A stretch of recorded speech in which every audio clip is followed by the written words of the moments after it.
Hi, welcome to Museum Live. My name is Marilyn Thompson and I'm the marketing director here at the History Museum. We are sitting out in the beautiful historic Oliver Gardens on the Tuesley Amphitheater and enjoying this incredible spring day. And I am so happy. But the main reason I am happy is because today I get to welcome a very special friend of mine, of the museum, of this community, Aaron Nichols. He is the executive director of the South Bend Civic Theatre. Hi, Aaron. Hello, Marilyn. I am happy to be here as well. You got me out of a dark theater into a beautiful, idyllic back area here. I mean, I've been here before, but I don't know that it's ever been more beautiful than a spring day like today. I agree, and every time I come out here and look at these beautiful gardens, I understand why brides want to be married here and companies want to have parties here, and we love to have events here. So I'm happy that you can be here in the gardens. And you know, this has been a year, and we're trying very hard to continue following all the CDC guidelines. But because we're outside and because we're nearly 6 feet apart, we are not wearing masks. But I know you've been diligent about wearing a mask, and so have we. So what's this year been like for you? Well, it has actually been a year at this point. You know, we kept talking about 2020, but it really started hitting all of us in March. And we tried to keep going through April, May, June, because we were going to do a big series of outdoor performances. And we had some go, no-go numbers, and we watched them creep up and creep up and creep up, and eventually had to make the call after 2 of the 40 performances. We were able to do 2 performances of Emma out at Leaper Park, which was glorious, but that was one of the worst things I've ever had to say to a cast. It's just not safe. We can't keep going.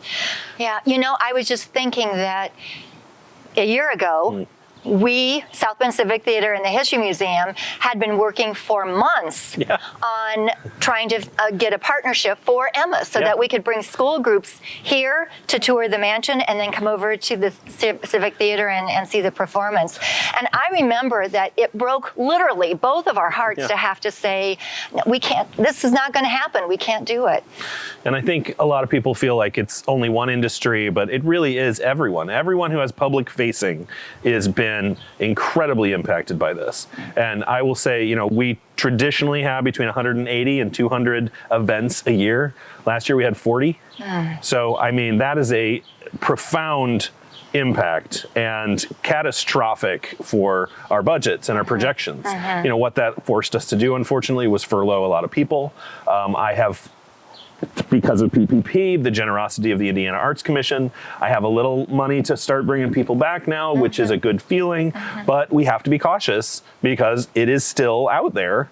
And I think caution is better than, I don't know, irresponsible optimism. I couldn't agree with you more. We've had the same challenge here. I think, though, that I am very proud of our community and the institutions in our community, like you, like us, who have been very creative in trying to continue to bring in our audiences however we can. A virtual program like this is one way that we can continue to reach out and make sure that people are still engaging with us. You have been amazing at what you've come up with. Well, we started with just some virtual options, just some weird little one-offs with our volunteers, just to keep people engaged. Again, kind of that Zoom theater. We did a few things with just a couple people on stage. We did have a virtual gala. We did have some, 24-hour theater festivals, stuff with the kids. But then when we turned the tide into 2021, I think there was this opinion that everything was going to be fine when we hit January 1st. And I think we all realized pretty quickly that wasn't the case. So we had a huge streaming series of shows produced. The challenge of that is because of screen fatigue and because of, I don't know, there's just this feeling of it's not quite the thing. You know, and I hate to say that because we did really well, and I think the productions were incredible, but there is just this feeling that you know, I love what you do, but this isn't quite what I'm interested in. Yeah. You know, and the technical expenses of that, unfortunately, you have a more expensive product because of the technicians, the cameras, all of that stuff, and then you have less demand. And those are like, that's a perfect storm there for the theater. So we're moving cautiously, knowing that we have to be 3 months ahead, and that I don't want to call it irresponsible. I think we're now cautiously optimistic, moving toward a summer with outdoor programming. I mean, South Bend is gorgeous. Yes. You know, we have been so lucky to deal with Venues Parks and Arts, Aaron Perry, that whole team. So we'll be at Howard Park, we'll be at Leaper Park. We're actually going to be in Mishawaka at Central Park. So again, the creativity of creative people is saving the day. Yeah. No. I know you've done that as well with everything here. We've tried very hard. One of the thoughts that I had, though, as I was getting ready to talk with you today is, why is it so much fun, and it is, to merge history and the theater? They are like a perfect combination. What is it that makes that so great? I think history, you know, reading history or encountering history in a book often is a little dry. When you can see it, when you can walk past it, like the things that you do here. Yes. But then when you can engage into it and tell a story of a real person who accomplished amazing things and step into their shoes for a while, I think that experience is profound and impactful. And that's why, like our August Wilson cycle, you know, these are not necessarily true stories, but it's a historical exploration of a people over a time in a place.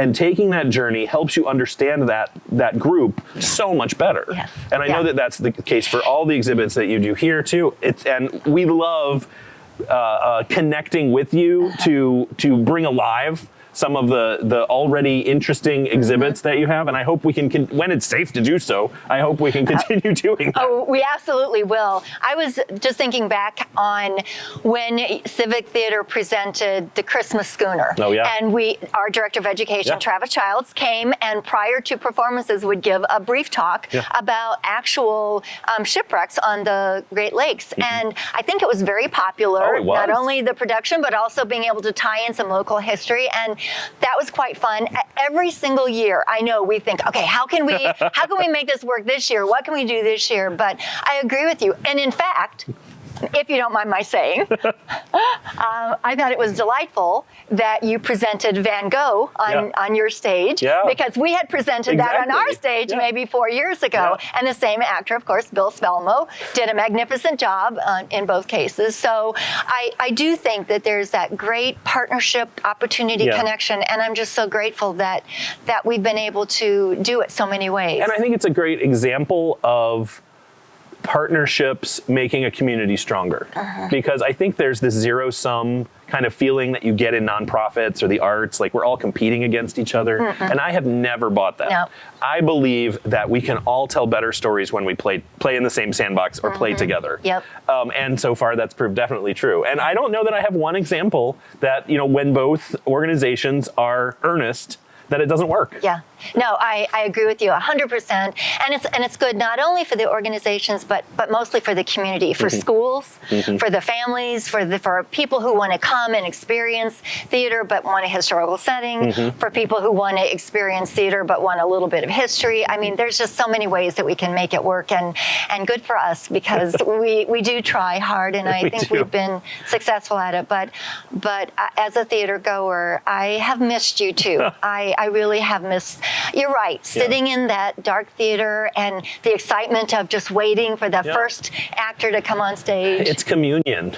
You know, it's shared experience. And that is something that we're all mourning. We're in mourning because we don't have it. I mean, in a lot of ways, I just want to hug everybody, you know, right now. And theater gives you kind of that experience, they say there's scientific research that an entire audience, their heart rates sink during a performance. So it's not only just kind of a goody feeling, it's actually scientific that we align with each other. We have this shared experience that creates a real communion.